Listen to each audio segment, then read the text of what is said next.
It's John Gibbons and Neil Atkinson here to talk about Transformer, which handily Neil wrote. So you might say he's the expert on this, but I've read it 2 or 3 times now as well, so hopefully I know it fairly well too. And we're going to talk a bit about this for the next, I don't know, half an hour, shall we say, around there. See sort of how we get on. I did an hour with Salty on Radio Merseyside. It came as a real shock to me. Yeah, well, maybe just had a lot of questions. Yeah. You just read it, and there was just a lot of jumping off points. Yeah. So there we are. Well, we'll see how I do on the Salty scale. I'm not asking for an hour. I kept thinking he's going to go to the traffic or the news, or he's even going to bring up, like, Alisson was just on his press conference. I thought, so he's going to go over to that in a minute or something like that. And he just stayed with it relentlessly, which, as I say, was great of him. But all the way, we hadn't had time to have like a brief beforehand when he went, we're going to do the full hour on this. Yeah. So all the way through, I was just a bit like, oh God, there's another question. I love the idea of people listening and going, this is all well and good, but what's Edge Lane saying? Genuinely, and I'm with them. You were wondering.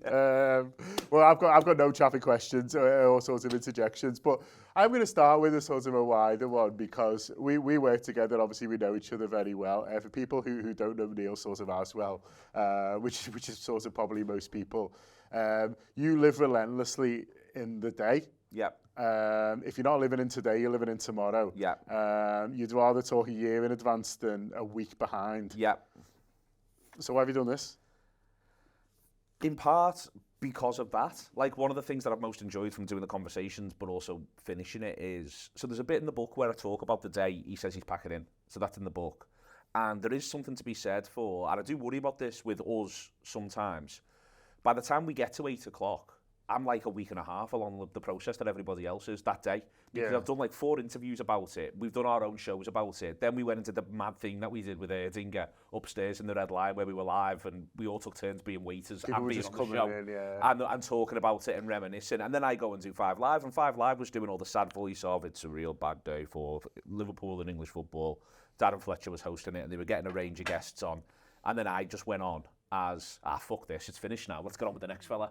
And it was almost like my day of being like all the process, like all the jokes of the different processes of grief, if you know what I mean. And then I was at acceptance and we're just all going to move on and this is what we need to do. And part of why the opportunity of writing it I really ended up grabbing was, and as I say, I sometimes worry that it means that you leap ahead a little bit, but it was almost to be in the moment. Like, I wanted the book to be about the fact that what was brilliant about him was he wanted to live in the moment, he wanted us to live in the moment. And having finished it and done the 9 years, I really feel like that's great, that's finished, that's done. Like, I almost feel in a bit of a weird way, I've sort of said my piece now within that book. I mean, I've said my piece a lot on different Anfield Wrap shows, but I sort of feel like, yeah, that's it. It was this, and it was brilliant, and it sets up the next thing absolutely amazingly, you know. And he was this wonderful person, and we got to see the world through the prism that he created for us, and we got to see our city and each other through that. But that's that, and now we can look to the next thing, and I feel very much next thing, but as you say, I always feel very next thing. I'm always wanting to think about what comes next. So getting to do this was great because it sort of almost accentuated that even more for me, as odd as that is to then look back. But you then get to look back and you remember things like, you know, it's interesting we're sitting here doing this now when I was annoyed with people leaving early for the game last week against Nottingham Forest. And one of the first things that happens during his reign is he's annoyed with people leaving early and says, can we not do that anymore, please?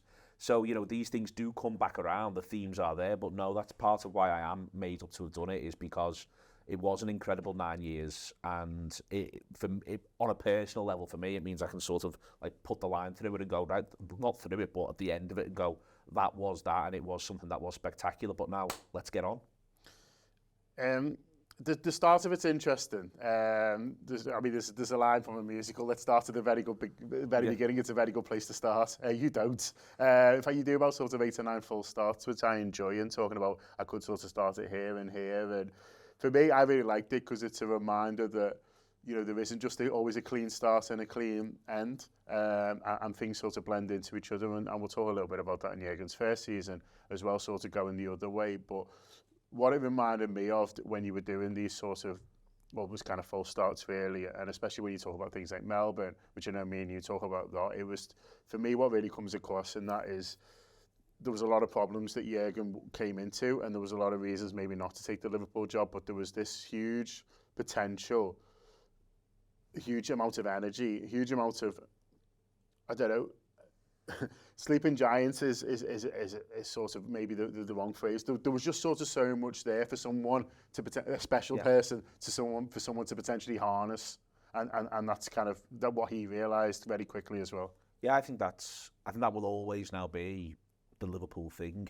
I think that Shankly, you go back to Shankly leaves Huddersfield because he thinks I can make it bigger and better at Liverpool. I like what I'm doing here, but I can make it bigger and better there because of the nature of the place.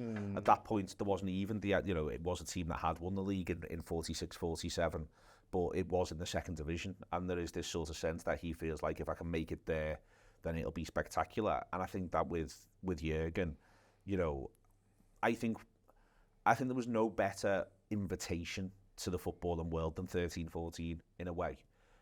I think that a smart football fella who understands crowds the way Jurgen does and understands the emotional sort of thing around football like Jurgen does, if you have a little look at the way that went and the way that captured everybody, I think it really allowed someone to go, no, there is still something major that can be harnessed there. There is something that is, potentially hugely significant. It is a running joke, one we've made about 13-14, and it's one that, has been referenced now in mainstream pieces, that it pisses Manchester City off. The genuine City were pissed off that all everyone talked about was Liverpool when City scored more goals and won the league, got more points. Scored more goals, got more points. But all anyone cared about was Liverpool, not Manchester City. And that, I think, is... And that was even sort of before everyone was fed up with them, really. Yeah. Yeah, before... It wasn't even like, they've done it again. No, they hadn't done it a lot. It was only their second title. Yeah. It was their second title. They'd had the Aguero one. It was their second title in this run. And I think it genuinely did, we know it is in writing, and we've been told that City were like, we don't understand why these getting all this attention and we don't. We're great. We're fun. As I say, we scored all these goals as well. Got Yaya Toure. Yeah, we've got Yaya Toure being absolutely incredible. Why are Liverpool the story? But the reason why is because Liverpool will always be the story. It's the blessing that we have. I always say, I think me and you are really good at our jobs. I think we're both brilliant at our jobs in all this wide variety of ways. But we wouldn't be doing this job if we'd have grown up supporting Doncaster Rovers. We wouldn't have the opportunity or the luxury. It's the privilege, it's the fortune of supporting Liverpool, of growing up supporting Liverpool or opting into supporting Liverpool, is that you're getting one of the 5 biggest football clubs on the planet, and it'll take a lot for Liverpool to cease to be one of the 5 biggest football clubs on the planet. Let's look at it this way. Manchester United are having a good go, and yet they remain one of the 5 biggest football clubs on the planet, and it'll take a lot for that to change. So I'm very much, of the view, within all of that is the building blocks, that is what happens. That's what was being laid down since Shankly turned up. That's what's accentuated by the previous European successes. But it's also why these things are just building blocks and jumping off points. You've got to see them as opportunities and not see them as, the weight of the shirt. You've got to see it as something that offers you sustenance, not see it as something which holds you back. And I think that there was a period of time in different ways where lots of bits of Liverpool held people back. One of the things I've most enjoyed about Slot is he's just decided he's got no time for any of that nonsense. Like, the standards are here, this is what we're going to do, we're going to go and do it, and this is the positive of what I've been left. What I've been left is a great set of players. I've got this, right, we've got to go, because we're Liverpool. It's the responsibility that's on us. And I think for too long there was a bit of people looking for or finding hiding places in the difficulties and in what had gone before, and Jurgen gets rid of that, I think, in quite a neat way, but it still took some getting rid of, and that goes for all of us as well. I think we were all a bit like, part of the reason why it's brilliant Jurgen did win a league title is it was annoying that generations before you and me had had 18 of them. It was good to get our own one. We'd like some more, but I think that there is something which, is significant around that. We've got to make sure that we use the past, which I argue for in the book, not to wallow in it or wade through it or be weighed down by it, but instead see it as it's brilliant that we get that past because it gives us that future. In terms of that blending, it was interesting for me. You sort of took a lot of it around games and sort of notable games and things like that. And when I'm looking at that first season, there was some that sort of took me by surprise. You're like, is that year? Yeah. Particularly beating Villa 6-0. I was like, was that year again? I don't know if it's because Kolo Toure scored. Yes, it is. And I think maybe that's where it feels like a Rodgers one. And Nathaniel Klein scores as well. It's also in the same mad way that everyone forgets that Aga plays 13-14.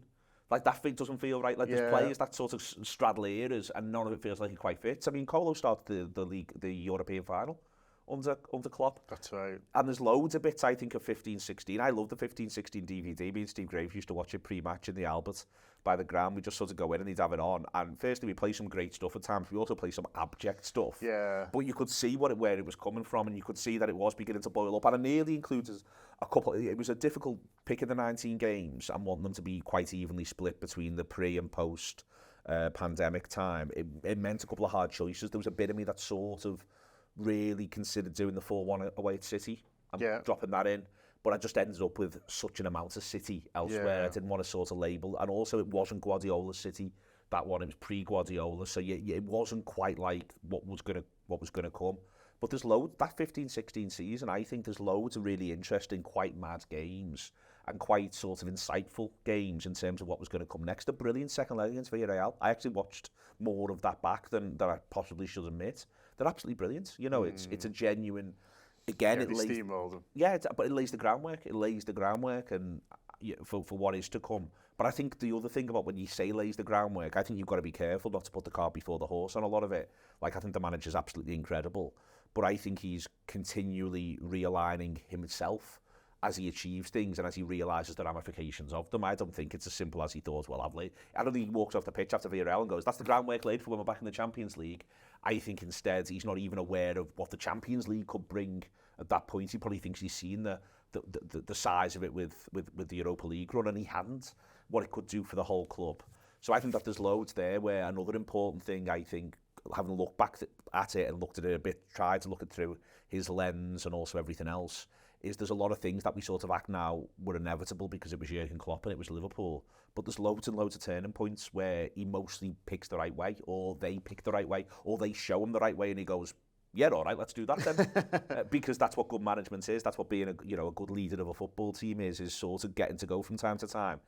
Now, I won't do what I was originally thinking of doing. I'll do it this way instead. I've got two brilliant fullbacks all of a sudden. All right, let's build it through the fullbacks. You know, he doesn't know how good Trent Alexander-Arnold's going to be in 2016. He just sort of realises and goes, hey, I've got one here. This is great. Let's work with it. And, you know, what you say is completely right, but also, you know, to sort of bring it back today is that, you know, what sometimes feels like a turning point, there isn't. And I think like the first season expected that 15-16 one is sort of massively like that. Like again, I was looking through the games before and just being shocked by the order. Like West Brom is after that City 4-1 that you just sort of talked about there. And for me, you know, the City 4-1's this big, huge thing. And maybe one of the reasons you don't pick it is, I think they win the week after against Swansea at home 1-0, and then they don't win for ages until Boxing Day, when they beat Leicester, which was a really good performance and stuff like that. And Leicester were champion, well, went on to become sort of champions sort of that year. But I think, you know, it's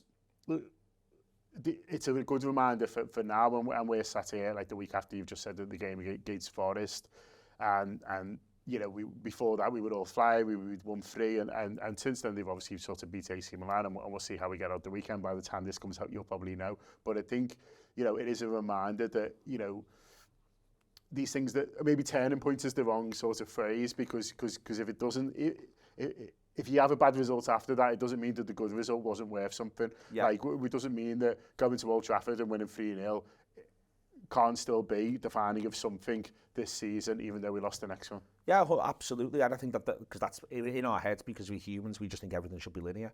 But then we forget it goes the other way. You know, one of the early ones I pick in terms of choosing games is I picked that 4-3 against City in January 2018. But one of the things that I'm at pains to go into within that is we were unbeaten in 17 going into it. We were flying. It's just they were flying more. It's the first game they lose all season. Yeah. They're something mad. They're on the verge of being something mad. I think at that point I played 22, won 20, drawn 2. Yeah. So they are in such nick. Yeah. And also, they've lost one Champions League game, but it was the 6th Champions League game and they won the other 5. Yeah. Yeah, I remember speaking to Steve Tudor afterwards. He was like, "Oh yeah, what a game though!" And I was like, "Yeah, it's all right for you." You know what I mean?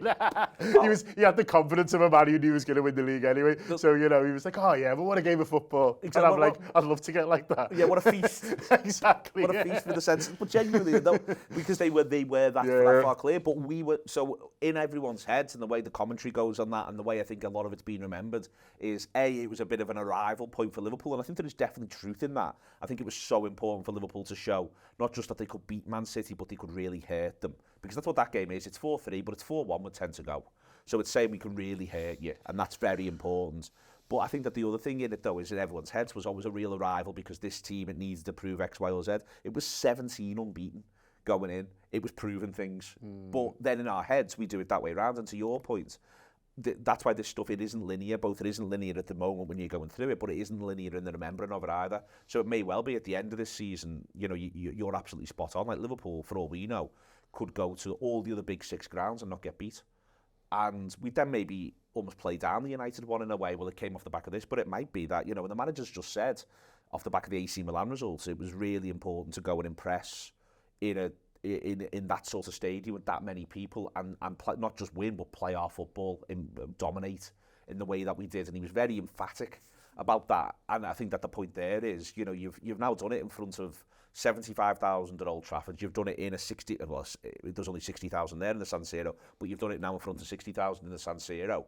Being able to have that in your locker really, really matters. So it may well be that come the end of the campaign, you know, if this is a glorious one, either at home or domestically or abroad, you're able to look at, well, you built this over a period of time, but then there were certain setbacks as you went all the way through because you hadn't quite solved this problem. You've solved the bigger problem before you've solved the smaller one.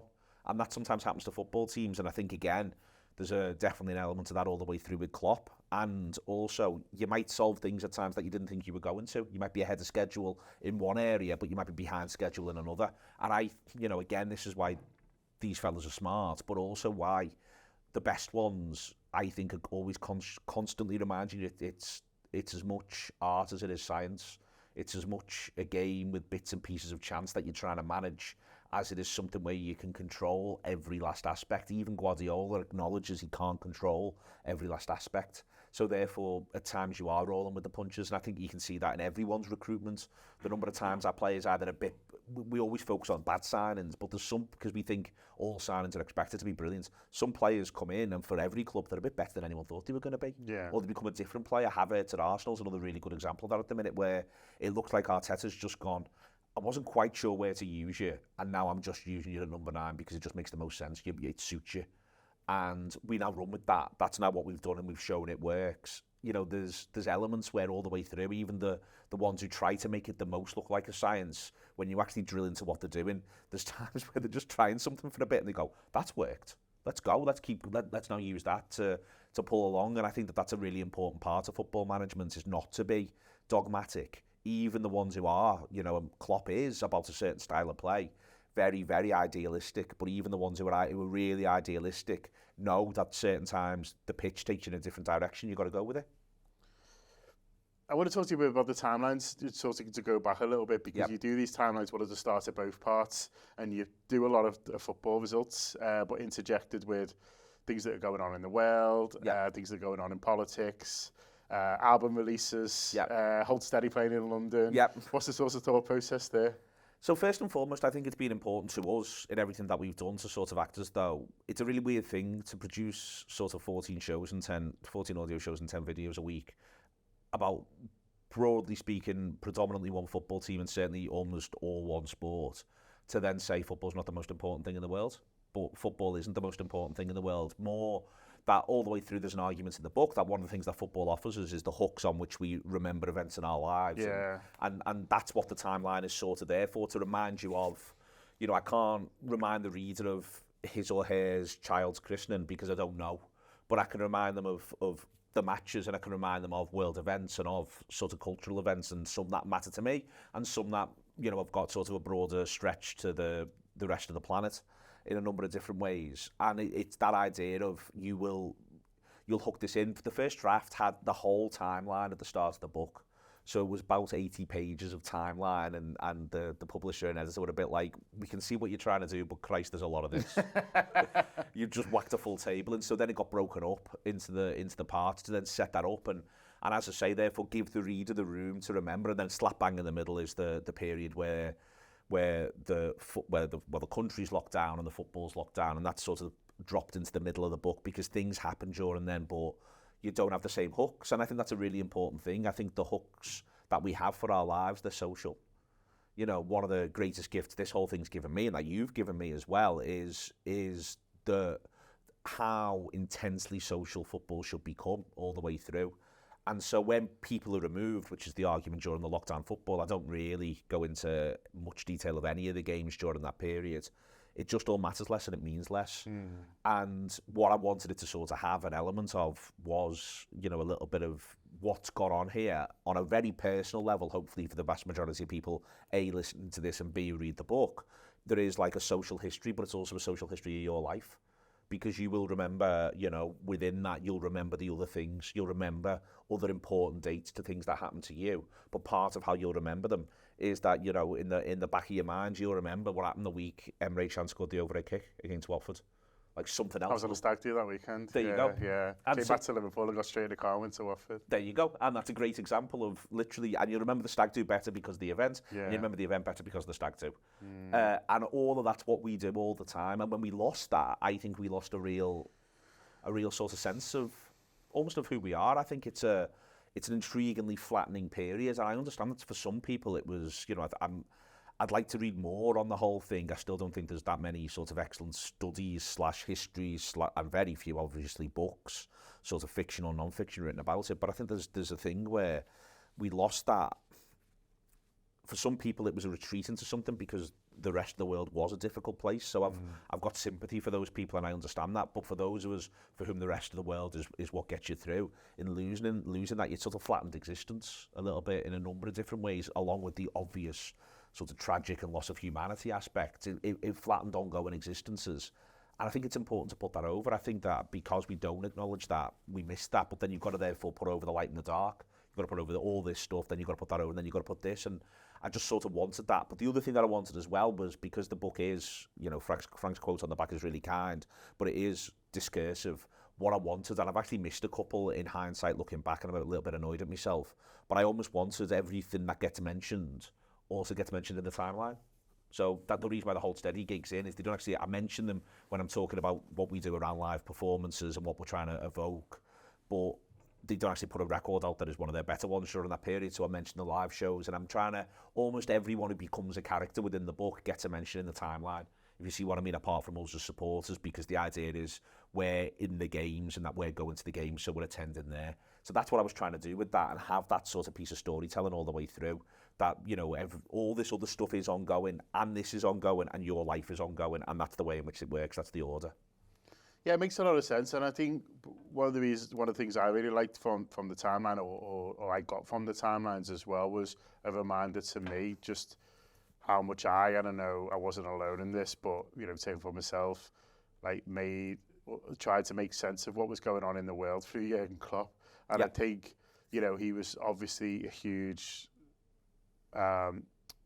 person in this city during COVID, and I think, you know, he spoke quite a lot about it, and I think, you know, when he speaks, people listen, and I think he was aware of that, and I think, you know, I always remember an interview you did with him, with Jurgen in lockdown, and sort of speaking to him about that, and him making me sort of feel a lot better, or the two of you, I guess, making feel a lot better about certain things, and about, you know, we were going to come through it, and we'll have a parade, and we didn't, but that's fine, do you know what I mean? And that's sort of how we all felt at the time, and but just a reminder that, listen, it's just more important to look after each other at the moment. And I think that the humanity of him and how he was, and it is almost kind of pureness, just helped me, did help me sort of make a sense of a lot of sort of what was going on, really. And I think, you know, he did, you know, do a lot more than just be a really good football manager for this city and those of us who support this football club. And also on the other side of that, you know, things like Brexit happens when he's here, and Brexit always seemed stupid to me, like a ridiculous thing to do.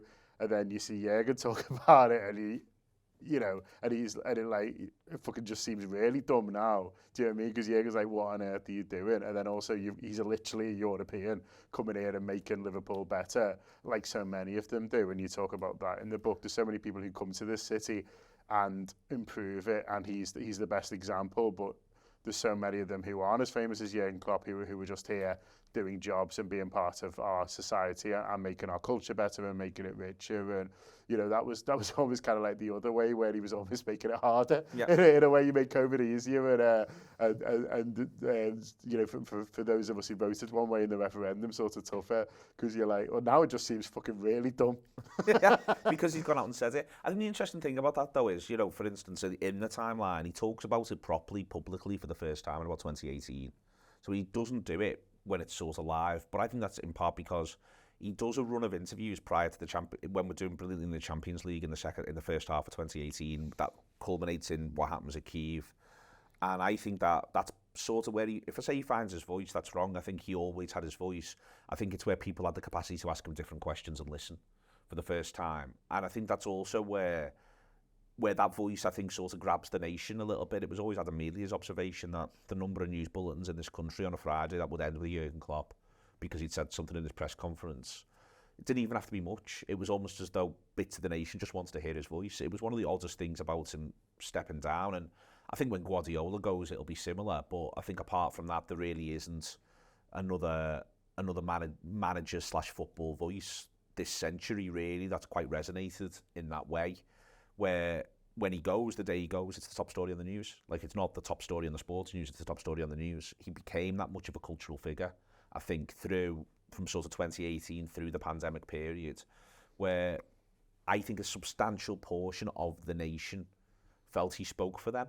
Yeah. Which I think is really odd in a little bit of a way, not least because the one thing he was repeatedly would say is, I am not an expert. He would say, I've listened to experts, but I'm not an expert. He would go out of his way to say, on the politics point, he'd say, someone once went, would you want something like Angela Merkel's job, who was then, German chancellor? Absolutely not. Yeah. This feels too much and too hard. And I'm still sort of quite taken by that. But what was really important was that a lot of people just wanted to hear from him. You almost got the impression at times they almost wanted to hear more. And there were certain press conferences where I think he just wanted to get in and get out and not give them anything, if you know what I mean. But, I think that voice and that idea of a voice that would acknowledge other people's expertise, have his own expertise, show that he's synthesized the data that he's been given and come to the conclusion that he's brought in a really quite sensible way. One of them, I don't do the story in the book, but, well, I do it in the timeline, that there's the thing that happens where on the Thursday prior to the lockdown sort of hitting in full effect in this country, the then Prime Minister gives almost quite dreadful address to camera, which he's reversed 3/4 of within 6 hours later because Mikel Arteta gets COVID.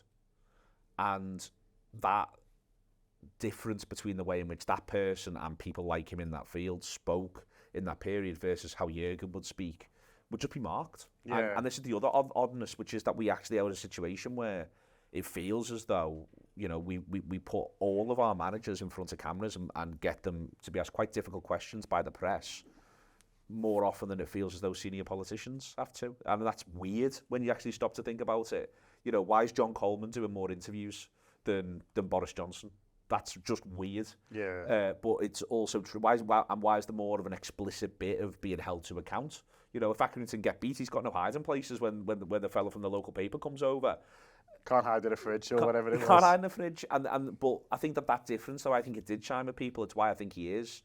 I think he is a sort of a national figure in this country in a way that, again, if he was here, he'd A, be a bit appalled, like, why haven't you got anyone else? B, be a bit embarrassed, go, well, why me? And C, sort of just want to talk it down, just genuinely wanted to go away. But it was what was happening to him. It was ever so slightly happening with his consent, because he would answer questions the way in which he did. But I think it is, and that's another reason for us to have the timelines the way in which they are, because I think we are within the periods in a way that any other manager, I include Guardiola in that one, we are talking about a national figure in a way which I think does transcend the game because of what was going on around the world, because of his longevity, but also just because of the way he spoke and related to people. We'll talk a little bit about your relationship with Jurgen, if that's all right. It's okay. I'll do a bit more of this for those who come to the end of a live show, but you did interview him a lot, and you spoke to him a lot, and then there's probably as many times again, if not more, where you were just sort of in his company, and sometimes that might have been for for 30 seconds or so, and sometimes it might have been a little bit longer. I'll always sort of fondly remember it. Sort of a couple of weeks before he goes, when we go to that Erdigan event and we're just in that backstage bit, which sounds a lot more glamorous than it is, and he's just signing stuff and he wanted someone to speak to because he'd signed a million things that week, and he was quite happy just to have a chat, and he met Fuad for the first time, which was really nice because obviously Fuad does the documentary, and it's just sort of, so there's loads of those as well. And in a way, when I'm reading this, and I tried not to get sad when I was reading this because I know that's not the reason you do anything, never mind the book, but I did think, like, in a kind of a slightly self-indulgent way, like, we'll never have a relationship with a Liverpool manager like we had with him ever again, and that's fine because you almost don't deserve that one. But we will never have a relationship with, and you'll never have, because it's your book, a relationship with a Liverpool manager sort of quite like this one. No, but the we's important, and that I think that's the case for a lot of the people watching and listening to this as well, and that's all right. Like, I think that acknowledging how special he was, separate to the you and me aspect, which we can come on to, but part of the reasons why a lot of the people who watch and listen to this will feel he was special was because the way in which you and I were able to act as a bit of a conduit as well, and that's a key part. But also just the way in which he treated us, what it demonstrated about who he was. I think that's really important as well, and it is really important to emphasise that, you know, it is a one-off and in lots of ways should be. Like, I'm fine with it. I'm fine with whatever happens with reference to us with Slot. Like, if we never interview him, I'm absolutely fine with that. Genuinely, there's not a thing that makes me feel as though there's any divine right to do anything. I think one of the things that I think with and about what we were lucky to do, and when I sort of hung around with him, is there is a minor thing, which is you've almost got to get over how much you adore and respect him. Like, you've got to find your way past that first 5 minutes, if you know what I mean. But once you get yourself into that space, he's almost happier. Yeah. If you know what I mean. Like, he then sort of relaxes a little bit. He sort of goes from being Liverpool manager Jurgen Klopp to not that far away from some fella you see at the match. Like, genuinely, and that's what he's seen to be at the Olympics. I know he's popping up at the Paralympics and he's with everyone and stuff like that. And we've seen bits of that Jurgen, and it was really nice to sort of see it, just like buzzing off these Irish netball girls. Or I can't remember what sport. Because that's who he is and that's what he wants. Like, one of the first times, the second time we interviewed him, I remember thinking, this is the Liverpool manager and possibly the football manager it's easiest to imagine him just in an away end, because he wants to go to a game. Like, if his life had took a different track, he'd just be going to the match and having a pint. Yeah. In the way in which you cannot, as much as I respect him, you cannot force Rafa Benitez into that frame. You cannot do it. Whereas you can, with Jurgen, you can emphatically, imagine a Jurgen Klopp Saturday if he never became Jurgen Klopp, and the fact that he would be happy and that he would find happiness and he'd offer happiness just to people he was knocking around with, in the way in which I like to think that, a lot of our friends do, and hopefully we do as well when we're with them. He would still be given that gift, it just wouldn't be on a global scale. And when I think about it, if I say it makes me sad, one of the things that genuinely sort of makes me sad in a completely separate way is I just don't know when we're going to go for a pint with him. And I'd quite like to have, like, if I wanted me diary, but it was in 2027, I'd rest a lot easier if we just sorted that out and it was going to be then. I really, it is that idea of just sort of liking someone's company. And I think that, but also getting at least the impression, the greatest gift of him, and because you've been in the room with him, it's easier for me to say, but and the thing that I've tried to most sort of learn from time spent with him, and also just on the whole seeing him and seeing what he's like and listening to other people and perceiving it, is he's the most present person I've ever met. When he's in the room, he's in the room. And he's not thinking about anything else. He's thinking about the thing he's doing in the room at that point. And then I suspect if he went from that room into the next room, he's then thinking about something else. When you see him, when you saw him taking people around on the videos that they would put out, and he'd be speaking to someone, he's speaking to them, he's present, he's not thinking about whatever comes next. He's not thinking about all the other bits and pieces I've got to do. He's doing this now. And then he'll do something else in a minute, and then he'll go and train them, and when he's training them, I'm sure he's absolutely present, and he's thinking about that bit. When you used to see the videos of them going around all day, there's one of the reasons why I think he just related so directly to people was that when it wasn't like he was trying to make them feel special. I don't think there's like a switch. I think what he did at all times was be in the room he was in the most. Yeah. I was interested in people. I was genuinely interested in people because I'm here and I'm with this person. Yeah, hey Maria, tell me about you. Yeah. And I think that is, in terms of if you want to do a sort of a life guide thing from Jurgen, I think that's A, the most impressive thing, but also B, I don't think it's learned or coached. I don't think he's worked at that. I think that's just who he is. I think that's part of the reason why he doesn't quite understand why everybody isn't like that. I don't think he's not quite like Benitez, where Benitez thinks he's the only sane man in a mad world, whereas Benitez is in fact himself mad. And there's different levels of madness, but I think Jurgen feels like, you know, the job of just his essence and his being is he is present and engaged in the space that he's in at any given time. And I'm sure it was really interesting when he talked about one of the first things that made him think he might need to move on was when they were planning next summer. He said, the plan next summer and my mind was elsewhere. And I think that's so telling. It's so telling. Like most of the time, he's so 100% present. Yeah, because most managers just think, I'll worry about this in 4 months. Yeah. Do you know what I mean? If I haven't got the time to think about it now, or I haven't got the inclination to think about it now, well, that's just normal for most of us. I've got too much on. Yeah. Yeah, talk to me about this in February. Whereas his language was, the first time I thought I just wasn't present in a meeting. Yeah. And I think it's so telling that he therefore, and that might have stretched to him maybe, you know, I can imagine him lying awake and I think, what if I'm not present when I'm giving a team talk or meant to be giving a team talk? What if I'm not present in this circumstance or this circumstance? What if I'm checked out? How does this work if I've checked out? And a lot of his talk was, if I can't give all of this 100%, then I'm giving it 0% because that's who I am and it's the only way it works. And I think that is a sense of his consciousness about what was special about him.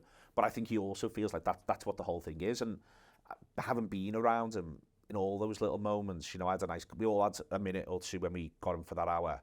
Yeah, I still think, you know, I think about it a lot, that last interview that we did with him, in terms of, and people may know or may not know, but Craig made this scrapbook for him with pictures of all the Anfield Wrap contributors and gave it to him. And he looked at every page. Yeah, and every picture. At every picture, at every page. And he turned those pages slowly.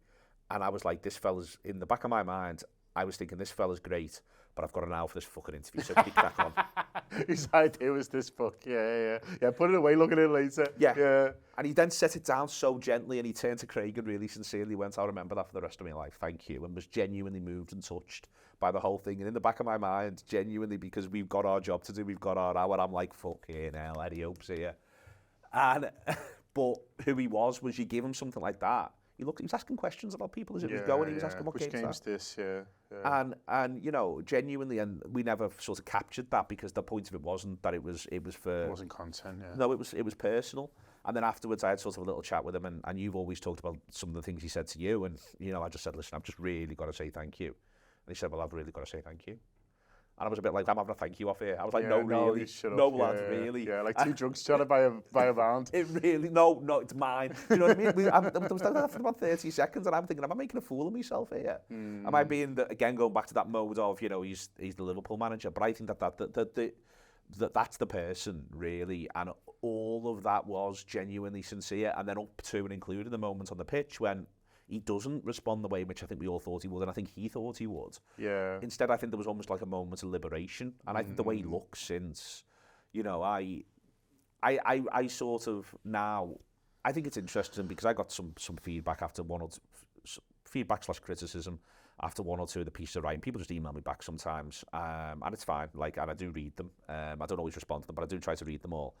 And there was just a little bit of, you know, how different it is and how much he's missed and like the emotion of it and all this sort of stuff. And I think some of that's overplayed. Like, one of the brilliant things about the 2019-20 season is actually they are just quite cold and robotic. Yeah.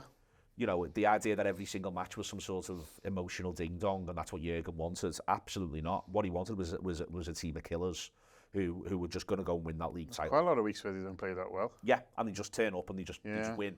And we all go home afterwards, by the way. You know, it wasn't always like a big party either. But we were all in business mode. Like, we cannot fuck it. Like, I almost remember celebrating City dropping points more than I remember celebrating us winning. Yeah. I remember that game against Sheffield United, which I didn't go to. I remember we watched it in a motel, and I came out of it afterwards exhausted and relieved, and I didn't feel like a day out. I just wanted to go home. I was just relieved. I wasn't joyous. So I think it's important not to forget that. But a bit of the criticism was, well, it's not the same and it's not emotional. I just think anyone who claims to love the man, when you look at him now, like, how could you not think it was the right thing? He looks great. Yeah. And everything he's doing is so full of joy, so full of that essence, so full of life. You know, when you're seeing him bouncing around the Paralympics, we were lucky to go to see our friends at Erding, and they were showing pictures of him being in. Been in 2 days before, yeah. That could have been our pint. That would have been a 2 days. 2 days before. But he done a talk and he met people, and everyone just said he looked great. He was great. He made they were talking like he made everyone feel good because he turned up and he was himself. And I'm sure he was the most present. Like the people from Erding think they're present in a room when Jurgen's giving a talk. Jurgen's the most present person. Jurgen's the person who's there, the biggest.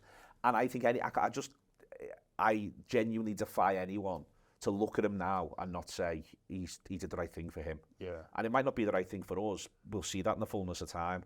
But off what he gave us for 9 years, do the right thing for you. You know, we deserve that. You earn that.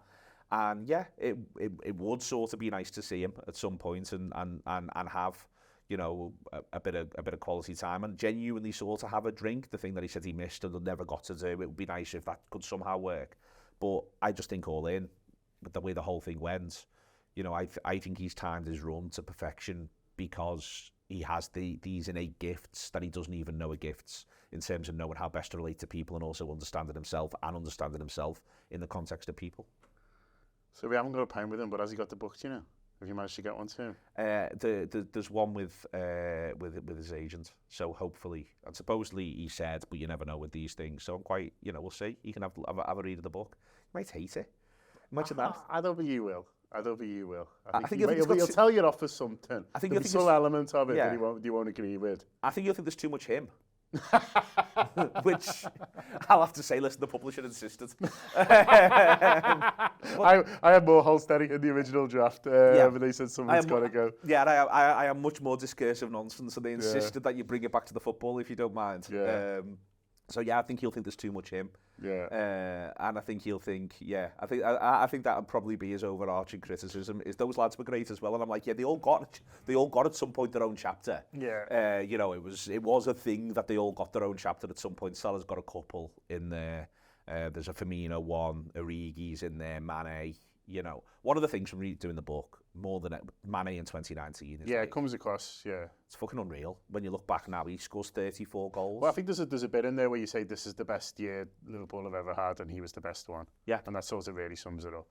Yeah, I sort of think, and in the end, I think Mane, I almost feel a bit like Mane really left it all out there for us in a way that, you know, some players in some eras do that, and I'm sort of now, when I did the book, look back, looked at games, remembered games, had the stats bomb stuff, was working through it. And I'm not surprised Mane's found his post-Liverpool career difficult. Yeah. Not just because it's post-Liverpool. I just sort of think Mane and Wijnaldum basically do everything. Just give every last ounce of what they've got.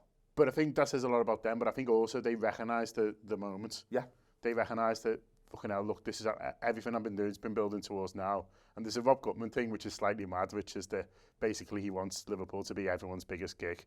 And so, you know, he's got to come on with Alonso still for sort of not coming and stuff like that. And he's like, no, this is just, when Liverpool come, this is the purpose of your life, is to get everything for Liverpool. And sort of, that felt like a Manny thing. And what Manny sort of did, he realised, this is a really special thing here. This is, we could achieve a lot. So give sort of everything you can. And I think they all do that, but that's because of him. Yeah, it's because of him. But I think it's spot on that. I think it's a really, you can sort of, I think a lot of, if you almost go through Liverpool's successes and failures, like as individuals, people who come here, I think the people who realise it's the most special thing they'll ever do are the ones who tend to make it the most special thing they'll ever do. Yeah. That's why I love the new manager at the minute. I love his attitude. I think his attitude is, this is my life. This is what I'll be defined by. Like when people tell me whether or not Arne Slot was good, it'll be about whether or not he made it work at Liverpool. I genuinely do think he thinks that Chiesa, why we've all buzzed off Chiesa when he signed, is he's genuinely turned up like, this is the best thing I'm ever going to get to do, so let's do it.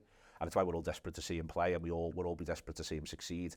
I think the footballers who, and it's really interesting that I think that's the journey Salah's on. I think there was a little mini period where people wondered whether or not Salah saw it as somewhat transitory. I think those people were always wrong. I think Salah, because of what had gone on before, turns up like it's now or never. And is so fully committed to it being now that he makes it now in conjunction with the rest of them. And I think sometimes you get that, I think the Virgil, the same. I think sometimes you get that sort of, Henderson's outpouring as a man who almost, like we were walking around joking before that final, but not really joking, against Tottenham, saying if we get beat here, we should just sell Henderson because he's just unlucky. So we're just going to fuck him off. It's the way it's got to be. And sort of, it was one of those Liverpool jokes, but not jokes. Like in the back of my mind, I was thinking that could be right, that echo, you know. But I think that the people who realise it is now or never, and that it is really, really special, are the ones who succeed. And I think when he turns up, I think in a way, I think he sort of knows it's his last proper job. He might have done something else, but the manager, I mean, I think he turns up at Klopp, he knows it's his last proper job. He knows, I did this shot long at Mainz, this long at Dortmund. If I make this thing work, I haven't got time to do another one. Like the way life goes, I'll run out of years. And I think he knew that it had to be a long job and a proper job. And I think that's why he is so all in from minute one. And then the thing he then suddenly has, because of who he is and because of how that first season goes, is I think he just ends up with so much surety and security that most football managers don't have. He makes himself even more at home. I think he changes as a person over the course. I think he wants to turn up and wants to change. I don't think he wants to be the same manager as he was at Dortmund. I think he changes over the course of being Liverpool manager quite markedly. And I think that's, hopefully I've sort of captured that a little bit, but I'm sort of struck by that. I think he's different when he leaves than when he arrives. And I think mostly different in a good way, not in a bad way. It is Transformer. It is by Neil Atkinson, and it is very, very good. You will enjoy it. It's fantastic to read back at some of those moments, but it's always a pleasure to read it in Neil's voice, pen, whatever it is he wrote it with. It's available now, I can guarantee. I have no idea when this is coming out, but I'm going to say you can definitely buy this book wherever you know. I think this might actually be out today, but also what really is important is pre-order it, because that's the chart thing. So it's all about pre-orders. I've learned a lot about book publishing. You basically only got about 18 hours to sell the thing prior to pre-orders. So buy it now. Buy it now. Do turn off that dial against everything you've ever heard. Just buy it right now. You will enjoy it.